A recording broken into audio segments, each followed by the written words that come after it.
Hello दोस्तों, क्या हाल है। आप देख रहे हैं इंपॉर्टेंट और सचोट न्यूज, जहां मिलती हैं आपको देश और दुनिया की तमाम बड़ी खबरें सबसे पहले और सबसे विश्वसनीय रूप में। कृपया वीडियो को लाइक और चैनल को सब्सक्राइब करें और कमेंट बॉक्स में जरूर बताइए कि आप ये वीडियो कहां से देख रहे हैं। तो चलिए शुरू करते हैं आज के वीडियो को। बंगाल की सियासत, गर्म मस्जिद शिलान्यास और विशाल गीता पाठ। पश्चिम बंगाल में एक साथ दो बड़ी घटनाओं ने राजनीतिक माहौल गर्मा दिया है। मुर्शिदाबाद में विवादों के बीच तृणमूल कांग्रेस के निलंबित विधायक हुमायूं कबीर ने शनिवार को बाबरी मस्जिद का शिलान्यास किया। इसके तुरंत बाद रविवार को कोलकाता के ब्रिगेड ग्राउंड में सनातन संस्कृति संसद द्वारा एक विशाल सामूहिक गीता पाठ का आयोजन किया जा रहा है। इस धार्मिक कार्यक्रम में करीब 5 लाख लोग और 150 संत भाग लेंगे। आयोजक इसे धार्मिक परंपरा का जश्न बता रहे हैं, लेकिन आगामी 2026 विधानसभा चुनावों को देखते हुए राजनीतिक विश्लेषक इन समानांतर घटनाओं में गहरी राजनीतिक मायने तलाश रहे हैं। जम्मू कश्मीर में JKAS प्रीलिम्स परीक्षा को लेकर बड़ा विवाद खड़ा हो गया है। 7 दिसंबर को परीक्षा निर्धारित होने के बावजूद मुख्यमंत्री उमर अब्दुल्लाह ने उम्र सीमा में छूट और एयरलाइन दिक्कतों के कारण परीक्षा टालने की मांग की है। सरकार का कहना है कि एज रिलैक्सेशन पर फैसला लंबित है, जिस पर LG मनोज सिन्हा विचार कर रहे हैं। इसी मुद्दे पर हजारों उम्मीदवार परेशान हैं, क्योंकि करीब 19,000 छात्रों पर उम्र सीमा का सीधा असर पड़ रहा है। कई छात्र तो पिछले 2 दिनों से भूख हड़ताल पर है और ऊपरी उम्र सीमा 32 से बढ़ाकर 37 साल करने की मांग कर रहे हैं। वहीं महबूबा मुफ्ती ने भी अपील की है कि सरकार तुरंत इस मामले का समाधान करे। छत्तीसगढ़ के रायगढ़ जिले में अब एक गांव को पूरी तरह सौर ऊर्जा पर आधारित सोलर मॉडल विलेज बनाया जाएगा।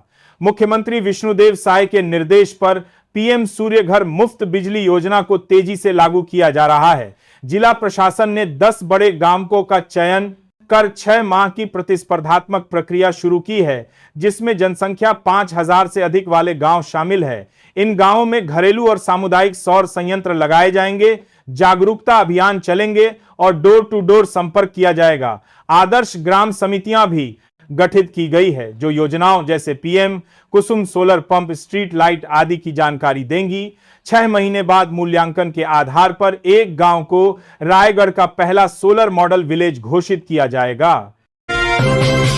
वंदे मातरम की 150वीं सालगिरह पर संसद में बड़ा आयोजन होने जा रहा है।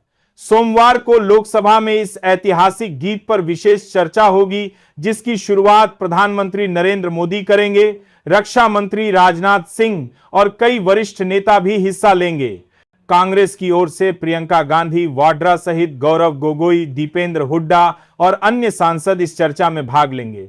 वहीं मंगलवार को राज्यसभा में वंदे मातरम पर चर्चा होगी, जहां गृह मंत्री अमित शाह और BJP अध्यक्ष JP नड्डा अपनी बात रखेंगे। सरकार का लक्ष्य है कि देश भर के युवाओं को वंदे मातरम की क्रांतिकारी भावना से जोड़ा जाए। यह पहल इस राष्ट्रीय गीत की विरासत को नई पीढ़ी तक पहुंचाने के लिए बनाई गई है। बंगाल की सियासत, गर्म मस्जिद शिलान्यास और विशाल गीता पाठ। पश्चिम बंगाल में एक साथ दो बड़ी घटनाओं ने राजनीतिक माहौल गर्मा दिया है। मुर्शिदाबाद में विवादों के बीच तृणमूल कांग्रेस के निलंबित विधायक हुमायूं कबीर ने शनिवार को बाबरी मस्जिद का शिलान्यास किया। इसके तुरंत बाद रविवार को कोलकाता के ब्रिगेड ग्राउंड में सनातन संस्कृति संसद द्वारा एक विशाल सामूहिक गीता पाठ का आयोजन किया जा रहा है। इस धार्मिक कार्यक्रम में करीब 5 लाख लोग और 150 संत भाग लेंगे। आयोजक इसे धार्मिक परंपरा का जश्न बता रहे हैं, लेकिन आगामी 2026 विधानसभा चुनावों को देखते हुए राजनीतिक विश्लेषक इन समानांतर घटनाओं में गहरी राजनीतिक मायने तलाश रहे हैं। जब इंडिगो एयरलाइंस की लगातार बढ़ती गड़बड़ियों को लेकर आम आदमी पार्टी ने केंद्र सरकार पर सीधा हमला बोला है। आप संयोजक अरविंद केजरीवाल ने सोशल मीडिया पर लिखा कि इंडिगो की खस्ता हालत दिखाती है कि मोदी सरकार या तो नाकाबिल है या फिर मिलीभगत में शामिल। उन्होंने कहा कि लोगों ने इतना दुख पहले कभी नहीं झेला। वहीं मनीष सिसोदिया ने भी सरकार पर निशाना साधते हुए कहा कि हजारों यात्रियों की सुरक्षा से खिलवाड़ हुआ है, पायलट और क्रू मेंबर्स का शोषण हुआ है और सरकार एयरलाइन कंपनी के आगे घुटनों पर आ गई है। सिसोदिया ने सवाल उठाया कि जो सरकार विपक्ष को सीबीआई ईडी से डराती है, वही एक निजी कंपनी के सामने बेबस क्यों है? क्या यही अमृतकाल की तस्वीर है? भारत के खिलाफ पाकिस्तान में नई साजिश रचे जाने की आशंका के बाद सुरक्षा एजेंसियों ने हाई अलर्ट जारी कर दिया है। जानकारी के मुताबिक लश्कर-ए-तैयबा और जैश-ए-मोहम्मद ने बहावलपुर में धार्मिक जलसे की आड़ में गुप्त बैठक की, जिसमें महिला जिहादियों की मौजूदगी भी दर्ज की गई। बताया जाता है कि लेटी का डिप्टी चीफ सैफुल्लाह कसूरी इस कार्यक्रम में शामिल हुआ और वही उसकी मुलाकात जैश सरगना मसूद अजहर से हुई। बहावलपुर को अजहर का गढ़ माना जाता है और दोनों की मुलाकात को भारत के खिलाफ संभावित नई साजिश से जोड़ा जा रहा है। भारतीय सुरक्षा एजेंसियों का मानना है कि हर बार ऐसी बैठकों के बाद आतंकी गतिविधियों की योजना बनाई जाती है, इसलिए सीमा पर निगरानी और ऑपरेशन टीमों की चौकसी बढ़ा दी गई है। मुर्शिदाबाद के बेलडांगा में तृणमूल के निलंबित विधायक हुमायूं कबीर ने भारी विवादों के बीच बाबरी मस्जिद का शिलान्यास किया। इस आयोजन में मदीना से 2 काजी पहुंचे, जबकि हजारों समर्थक संदेशखाली और अन्य इलाकों से ईंटें लेकर पहुंचे। कार्यक्रम में सुरक्षा के कड़े इंतजाम किए गए थे और करीब 1 लाख लोगों के लिए शाही बिरयानी का विशाल इंतजाम भी किया गया। हुमायूं कबीर ने इसे आगामी विधानसभा चुनावों की शुरुआत बताते हुए 135 सीटों पर उम्मीदवार उतारने का ऐलान किया है। उन्होंने कहा कि बंगाली मुसलमानों को 90 मुस्लिम बहुल सीटों पर मजबूत प्रतिनिधित्व भेजना चाहिए। 22 दिसंबर को वे अपनी नई पार्टी का औपचारिक ऐलान करेंगे, जिससे मुर्शिदाबाद में राजनीतिक तापमान और बढ़ गया है।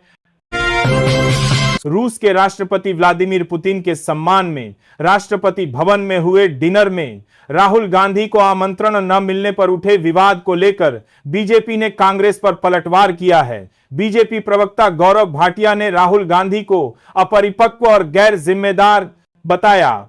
उनका कहना है कि वैश्विक कूटनीति पारिवारिक पहचान पर नहीं, बल्कि योग्यता और विश्वसनीयता पर चलती है। भाटिया ने कहा कि विदेशी नेता किससे मिलना चाहते हैं यह उनका अधिकार है और सिर्फ खास परिवार से होने से वैश्विक मंचों पर प्राथमिकता नहीं मिलती। उन्होंने यह भी आरोप लगाया कि कांग्रेस राहुल गांधी का महिमा मंडन करती है और देशहित को पीछे छोड़ देती है।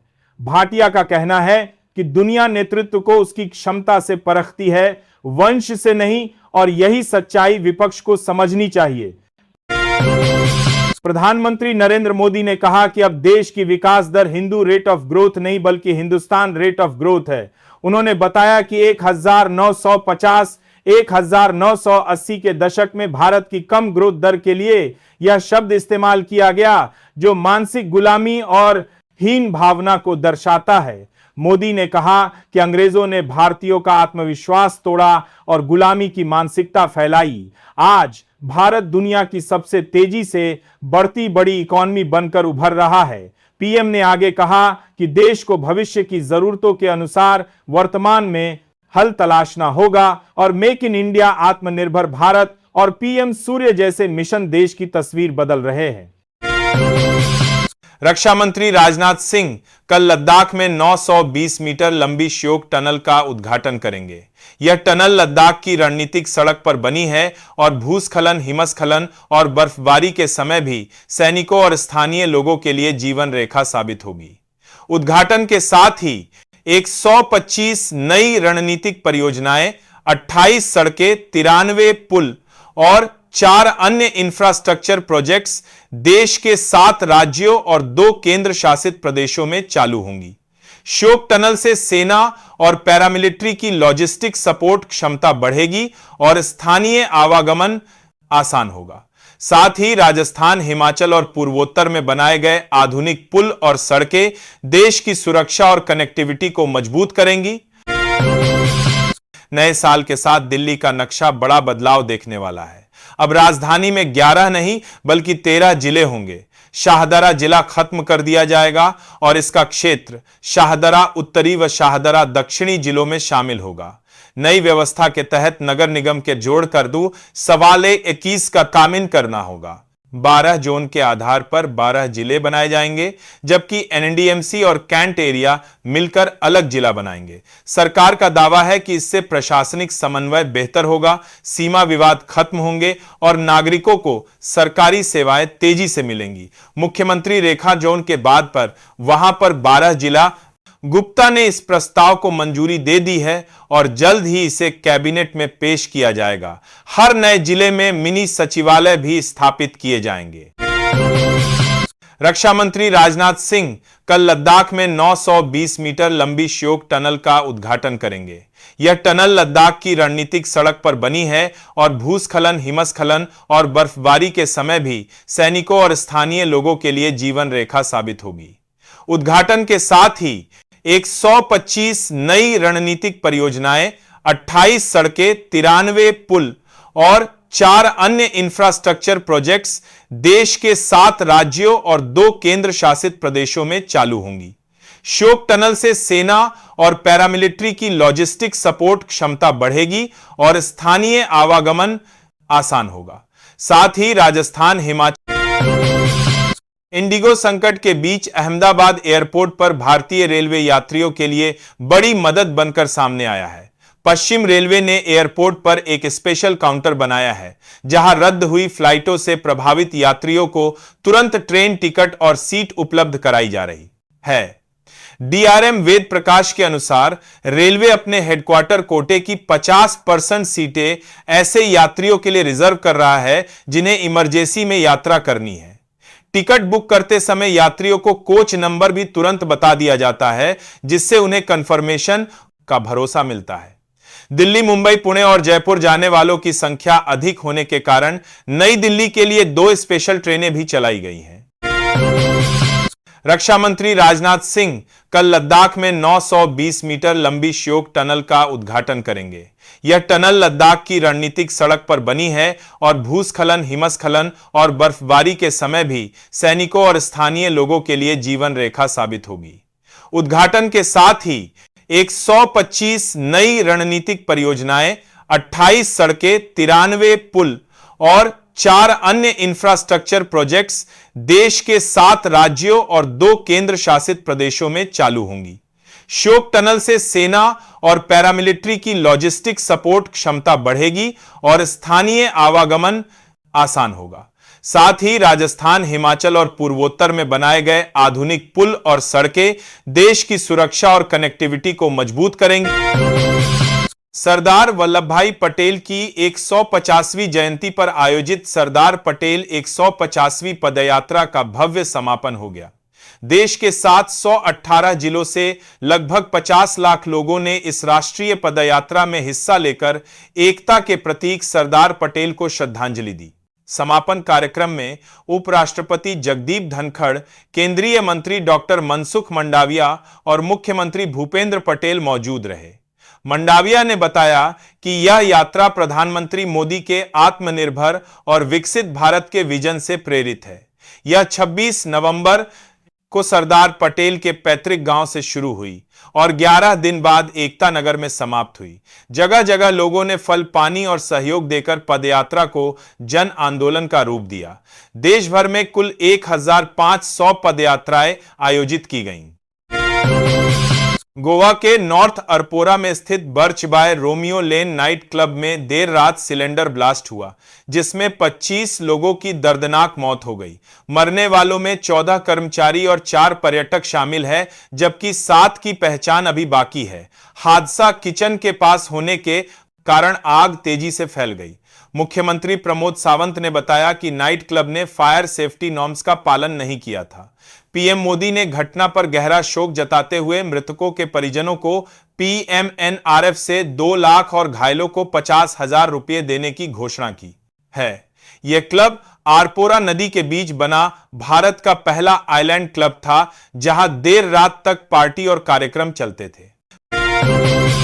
कोलकाता के ब्रिगेड मैदान में सनातन संस्कृति संसद ने विशाल सामूहिक गीता पाठ का आयोजन किया, जिसमें धीरेन्द्र शास्त्री, साध्वी फतंभरा, राज्यपाल सीवी आनंद बोस और भाजपा नेताओं सहित लाखों लोग शामिल हुए। सुबह से उमड़ी भारी भीड़ के बीच पूरे मैदान में शंखुलू और ढाक की गूंज सुनाई दी। आयोजकों ने इसे बंगाल की आध्यात्मिक विरासत जगाने और सामाजिक सद्भाव बढ़ाने का प्रयास बताया, जबकि 2026 विधानसभा चुनाव से पहले इसके राजनीतिक संकेत भी चर्चा में है। कार्यक्रम में राज्यपाल ने श्री कृष्ण अर्जुन संवाद का उल्लेख करते हुए भ्रष्टाचार के खिलाफ आवाज उठाई। आयोजकों का दावा है कि यह देश का अब तक का सबसे बड़ा सामूहिक गीता पाठ है। सरदार वल्लभभाई पटेल की 150वीं जयंती पर आयोजित सरदार पटेल 150वीं पदयात्रा का भव्य समापन हो गया।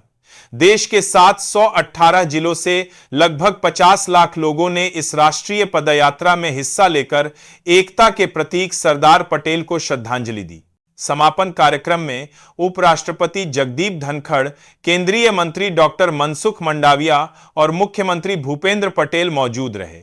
मंडाविया ने बताया कि यह यात्रा प्रधानमंत्री मोदी के आत्मनिर्भर और विकसित भारत के विजन से प्रेरित है।